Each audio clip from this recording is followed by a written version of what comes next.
best would you describe yourself as an artist?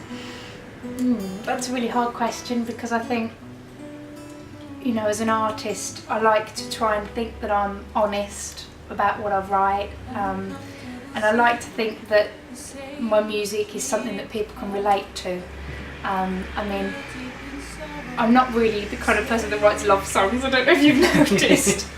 I kind of prefer to draw on things that people experience but perhaps can't express it themselves.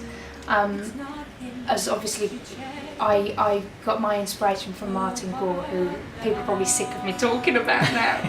But growing up, he was kind of my means of expression because he said everything that I wanted to say through his music. Right. And I guess I just, as an artist, I want to be able to do that as well for other people. And when did you realise this was the career path you wanted to go down? Again, we'll go back to Martin Gore.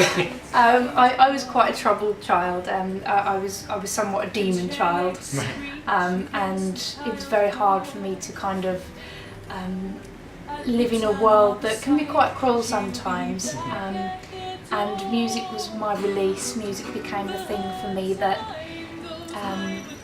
was a means of expression, and the things that I couldn't say in words, I had a guitar that could do all of that for me. You know, if you play something in a minor key, people know that at the time you wrote it, you were perhaps, you know, down, you were feeling a bit miserable. Window watching as life goes by, the girl in the cafe, the girl in the cafe. How tough would you say it is to carve out a career path in the music industry? Out of 1 to 10, 10 being the most difficult, it's probably 10.5. Right. Yeah, it's you know, it's all romanticised what it is musicians do. You know, I mean, people think, oh, we get up at 3 o'clock in the afternoon, have a pop noodle, and then go to a gig. You know, and I wish it was that way because I love pop noodle. But it's a little bit more. You get up in the morning, you have to know what's happening for your week, you've got to answer emails, you've got to make sure you're in good shape, you've got to make sure you've got enough songs, you've got to make sure you do people's requests. You know, it's not just, oh, wake up, stick on a pretty dress and go out. It is constant work, it's a full-time job. It's, you know, people do it for fun, but the way I want to do it, it's pretty much consumes everything in my life. Life goes by, the girl in the cafe,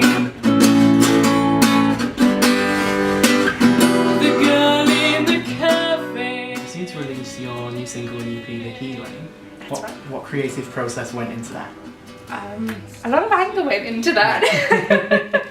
The Healing is a song that I like to think people can relate to. I hope it's not just me that feels the way about that specific single. But the EP itself obviously has got more than just The Healing, or we've got 3 tracks on there and some bonus tracks. But yeah, The Healing, it's a really difficult one to try and talk about because it's quite personal. Right. But I think a lot of people would be able to listen to it and understand it. Whenever I perform it live, I always tell people I wrote it when I realised what a bitch I was. I don't know if I'm allowed to be explicit here, I'm just being polite. And it was the kind of point where I stopped and looked at myself and realised that I was trying to reflect the traits I didn't like about myself onto other people.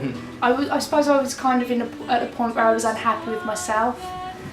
So therefore I wanted to find the faults in other people instead of find my own, and, you know, fix the problems I had in myself. Right. And it even got to the point where I stopped writing music and things like that because I thought, oh, you know, I've got to do this, I've got to do that.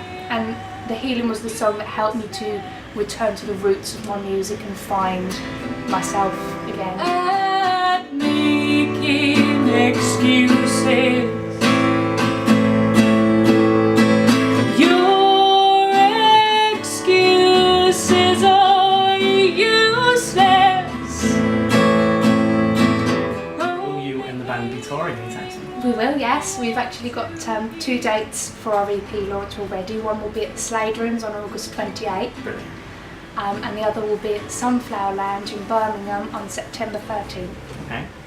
And you put a little teaser on Facebook at the beginning of the month for Dawn of the Red. What can you tell us about that? Oh, Dawn of the Red. That's just a sneaky little teaser. We like to keep people teased, you know. It's basically there to help advertise some of the things that are coming, that are on the way. Right. But our graphic designer is a major horror fan, and so are we. We love horror in the band, so it was kind of like, oh, why don't we use some horror posters? And that was the first one that came up, and that's just a secret of the room. More will come from that. It's More just will the come. beginning. Oh, this is just the beginning, yeah. So finally, what's the big aim? The big aim.